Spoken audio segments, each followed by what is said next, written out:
बिस्मिल्लाहिर्रहमानिर्रहीम अस्सलाम वालेकुम। आज मैं आप लोग के लिए लाई हूँ बहुत ही सिंपल रेसिपी जो सिंपल तरीके से ही बनती है, मसूर दाल खिचड़ी की रेसिपी। इसको बनाना बहुत ही आसान और बहुत ही मज़ेदार बनके जो हमारी मसूर दाल खिचड़ी है वो तैयार होती है। तो चलें शुरू करते हैं अपनी रेसिपी।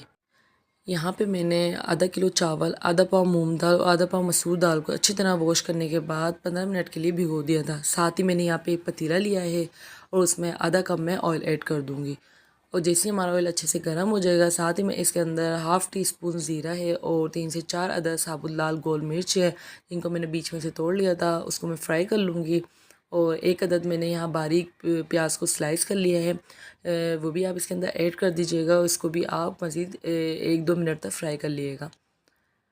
इस तरीके से आप मैं खिचड़ी बनाइएगा, इंशाल्लाह सबको बहुत ज़्यादा मज़े की लगेगी। यहाँ पे देख सकते हैं आप प्याज जो है मैं फ्राई कर रही हूँ, बस हल्का सा जो है हम देख सकते हैं पिंक कलर आ गया है, हमें बहुत ज़्यादा ब्राउन कलर नहीं करना है। बस इसी तरह ही आपने थोड़ी कच्ची पक्की सी प्याज रखनी है। और साथ ही मैं इसके अंदर 1 टेबल स्पून अदरक लहसुन का पेस्ट ऐड कर दूँगी और इसको भी 1-2 सेकंड के लिए जो है मैं फ्राई कर लूँगी। जैसे ही हमारे जो अदरक लहसुन में ये फ्राई हो जाएगी प्याज, साथ ही मैंने यहाँ पे जो है वो 2 अदद बारीक टमाटर स्लाइस कर लिए हैं उनको भी, और 2 अदद ही मेरे पास हरी मिर्चें हैं, उनको भी मैंने बीच में से जो है इसी तरह कटिंग कर लिया है। आप इसके अंदर ऐड कर दें। साथ ही मैंने यहाँ पे जो है 1 टेबल स्पून नमक लिया है, 1 टेबल स्पून कुटी हुई लाल मिर्च और 1 टेबल स्पून कुटा हुआ धनिया, ये भी आप इसमें ऐड करें, उसको अच्छी तरीके से मिक्स कर दें।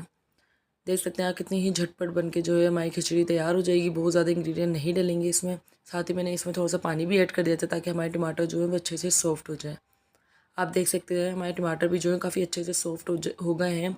इस पॉइंट पे जो है बस आप 1 से 2 मिनट तक इसकी भुनाई कर लें ताकि हल्का हल्का सा जो हमारा ऑयल है वो ऊपर आ जाए। अब देख सकते हैं अब हमारा जो मसाला है वो भी काफ़ी अच्छे से भुन के तैयार हो गया है। अब मैंने इसी कप में 2 कप बड़े चावल लिए थे और आधा कप दाल ली थी और आधा कप भी मूंग की दाल, आधा कप मसूर दाल। इस तरीके से आप जो है नाप के दाल चावल लें, तो इससे ये होता है हमारे चावल नरम भी नहीं पड़ते और टूटते भी नहीं है। यही बड़ा कप मैंने 2 कप चावलों के लिए थे। तो अब मैं इसके अंदर पानी ऐड कर दूँगी।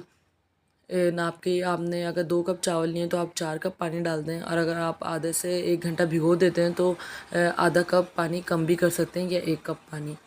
तो यहाँ पे जैसे हमारे पानी में बॉयल आ जाएगा, साथ ही मैंने जो यहाँ पे दाल चावल भिगो के रखे हुए हैं वो मैं इसके अंदर ऐड कर दूँगी। नाप के बनने से ये होता है कि हमारे चावल भी नहीं टूटते और हमारे जो चावल हैं वो नरम भी नहीं पड़ते। माशाल्लाह से बिल्कुल इक्वल बन के जो है तैयार होते हैं खिले खिले से। जैसे ये देख सकते हैं आप, मैंने चावल इसमें डाल दिया, पानी में बॉयल है, तब आपने चावल डालना है और फिर जो है इनको बहुत ज़्यादा चमचा नहीं चलाना है, इनको बॉयल करने के लिए छोड़ देना है।